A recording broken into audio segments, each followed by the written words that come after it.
आपके हिंदी की पाठ्य पुस्तक क्षितिज में सर्वेश्वर दयाल सक्सेना जी की एक रचना शामिल है जिसका शीर्षक है मानवीय करुणा की दिव्य चमक। संस्मरण विधा में लिखी गई इस रचना में लेखक ने बड़े ही शिद्दत से फादर आमिर कामिल बुल्के को याद किया है।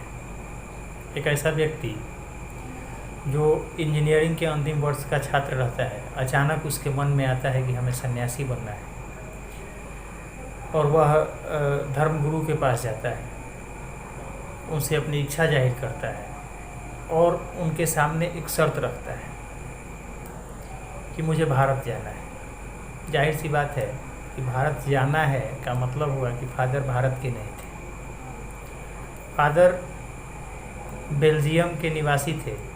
बेल्जियम में एक जगह है रेम्स चैपल, वहीं के रहने वाले थे। इंजीनियरिंग कर रहे थे, अचानक उनके मन में ये आया कि हमें सन्यासी बन करके लोगों की सेवा करनी है। तो वो वहाँ धर्मगुरु के पास गए और धर्मगुरु के सामने सन्यासी बनने की इच्छा जाहिर की तथा ये शर्त रखी कि मैं सन्यासी बन करके भारत जाना चाहूँगा। अपनी इच्छा अनुसार वो सन्यासी बने और शर्त के अनुसार भारत आ गए। यहाँ भारत आकर के सबसे पहले वो जीसेट संघ में 2 साल पादरियों के बीच में रह करके धर्माचार की पढ़ाई की। धर्माचार यानी धर्म के आचार, धर्म की बातें उन्होंने पादरियों के बीच में रह करके सीखी। फिर 9-10 वर्ष वे दार्जिलिंग में रहे, यानी 2 साल जीसेट संघ में पादरियों के बीच धर्माचार की पढ़ाई करने के बाद 9-10 साल तक वो दार्जिलिंग में रहे। आगे उन्होंने कलकत्ता से बीए किया और फिर इलाहाबाद से एमए किया।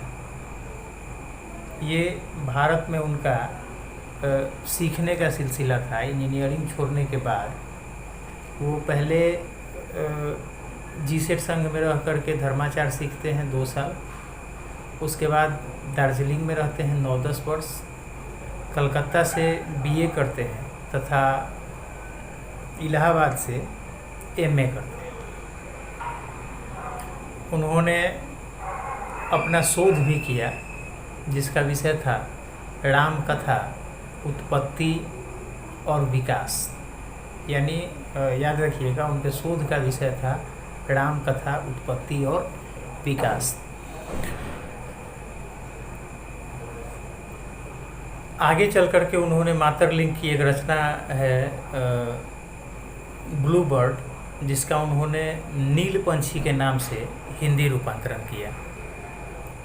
कुछ समय बाद रांची के सेंट जेवियर्स कॉलेज में वो हिंदी तथा संस्कृत के विभागाध्यक्ष बने। यहीं रह करके उन्होंने हिंदी अंग्रेजी शब्दकोश तैयार किया तथा बाइबिल का भी हिंदी में अनुवाद किया।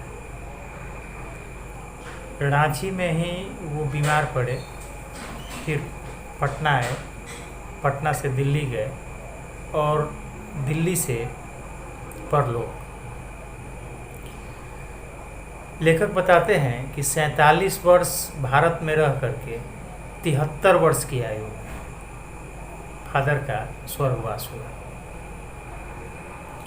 अब आते हैं पाठ के शुरू में, जिसमें लेखक ने कहा है कि फादर को जहरबाद से नहीं मरना चाहिए था, जिसकी रगों में दूसरों के लिए मिठास भरे अमृत के अतिरिक्त और कुछ नहीं था, उसके लिए इस जहर का विधान क्यों। यानी ये आश्चर्य है,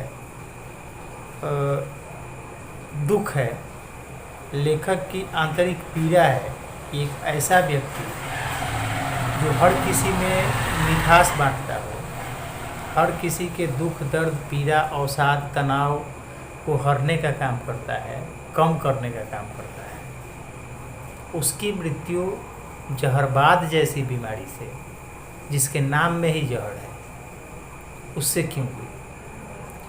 और लेखक ये कहता है कि मैं यह प्रश्न किस ईश्वर से पूछूं कि एक ऐसे व्यक्ति की मृत्यु जहरबाद नामक बीमारी से, जिसने हमेशा लोगों में अमृत बांटा, उसकी मृत्यु जहरबाद से कैसे हुई।